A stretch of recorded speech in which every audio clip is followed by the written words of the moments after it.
It is my duty to inform you that you are now officially come of age as the sole surviving heir of your uncle. I now have the legal authority to transfer to you full right and title to his palace, as well as... Duke, I thought you was dead, cold as the stones of Paris themselves, and now you was giving me a rendezvous with his virtual self.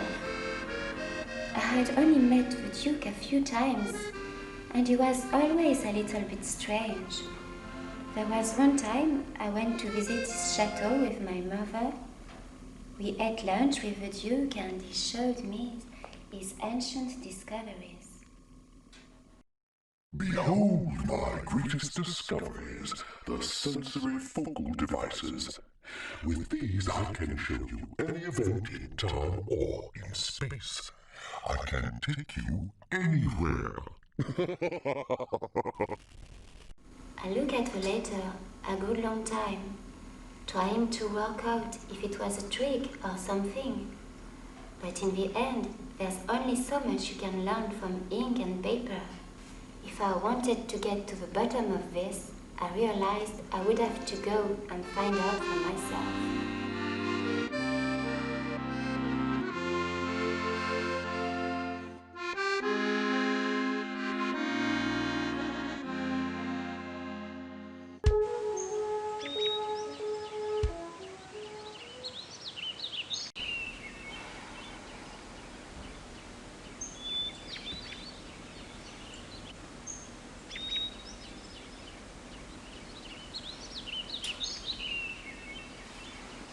I'm glad to see you. Do you think you could help me?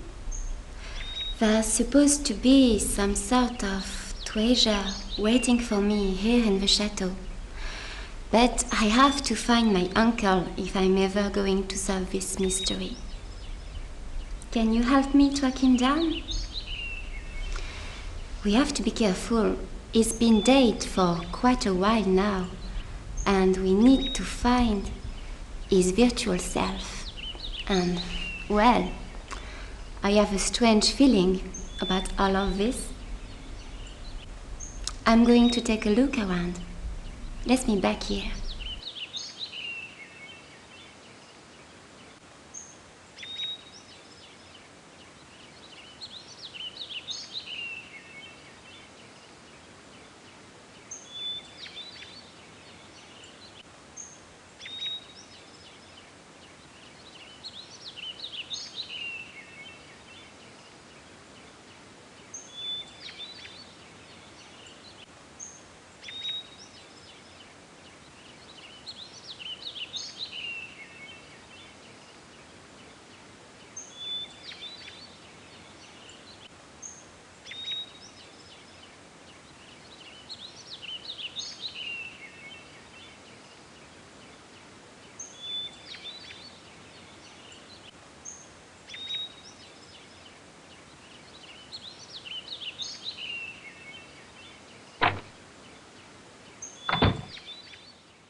In ancient times, Paris was called Lutèce, and it was the capital of a Gaul tribe called the Parisi.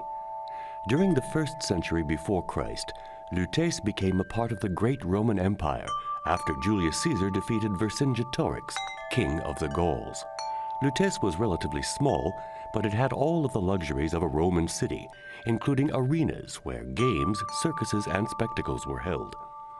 The ruins of some of these structures are well preserved, particularly on the left bank, where the Arène de Lutèce can still be seen. Lutèce was most noteworthy, however, as the residence of Julian, the last pagan emperor of Rome. He described this dear city as a small island in the middle of a river, with water that was pleasant to drink and to look at, and with a climate that was mild and sunny enough to grow grapes and figs.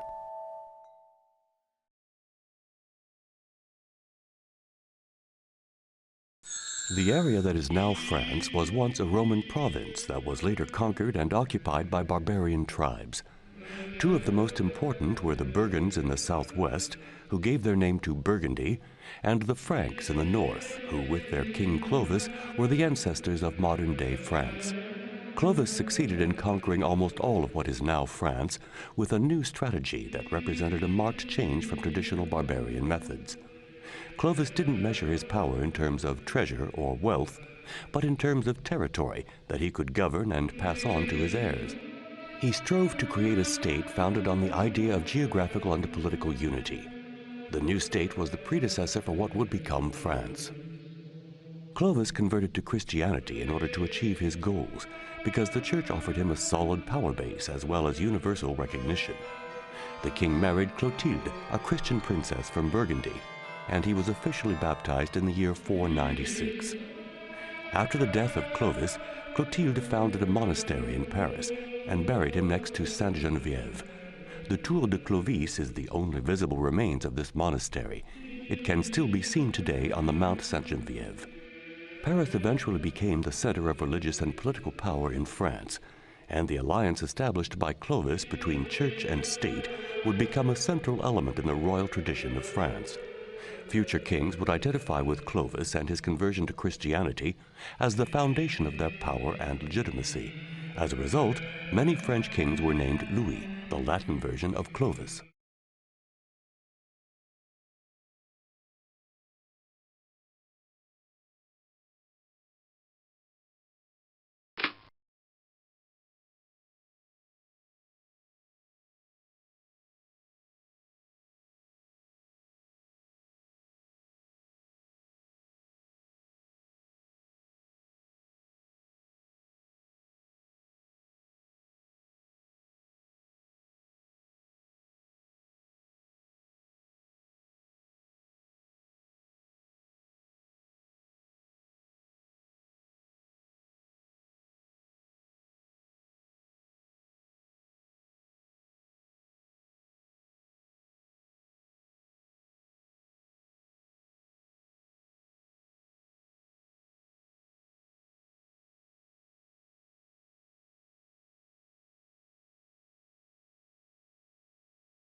In the Middle Ages, flea markets could be found on the outskirts of Paris, where peasants came to the city gates to buy the discarded clothing of aristocrats.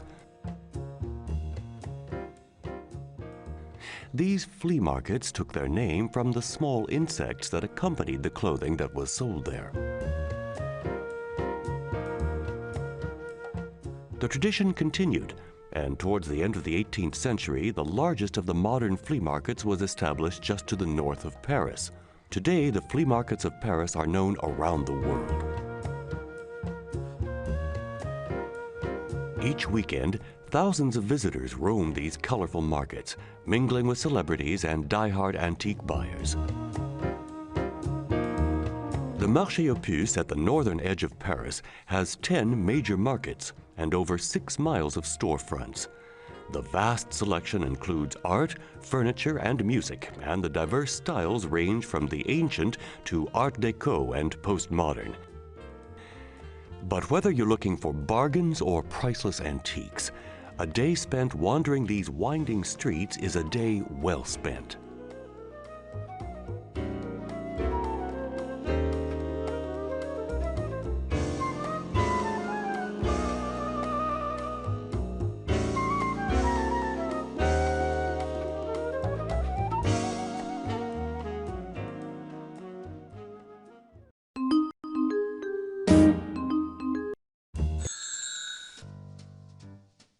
The area that is now Père Lachaise Cemetery was originally the property of Jesuit priests. Father Lachaise, the confessor of Louis XIV, was a frequent visitor, and eventually the location became named after him.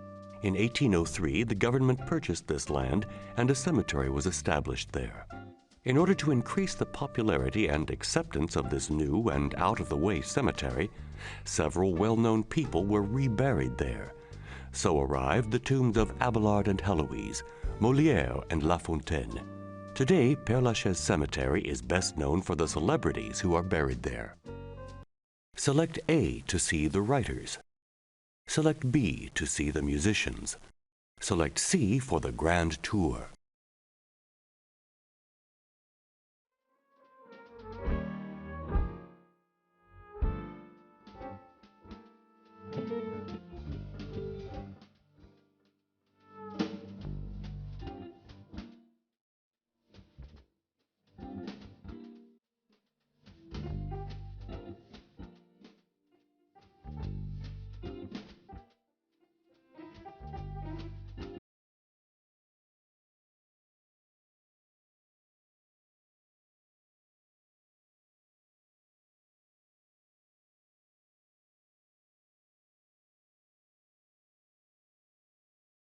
Select A to see the writers. Select B to see the musicians.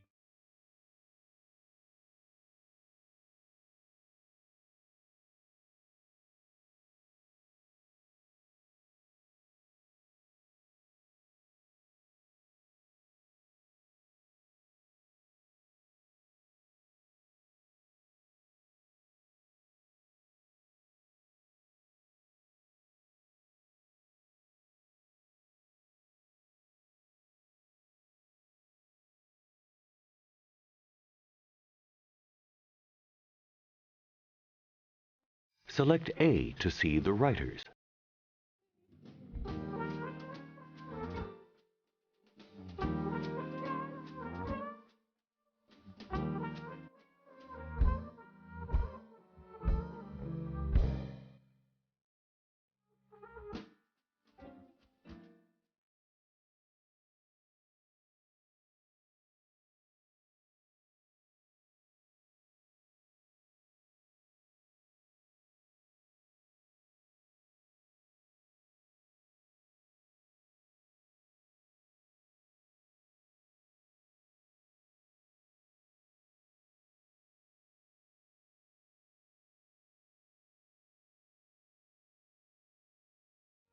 Select A to see the writers.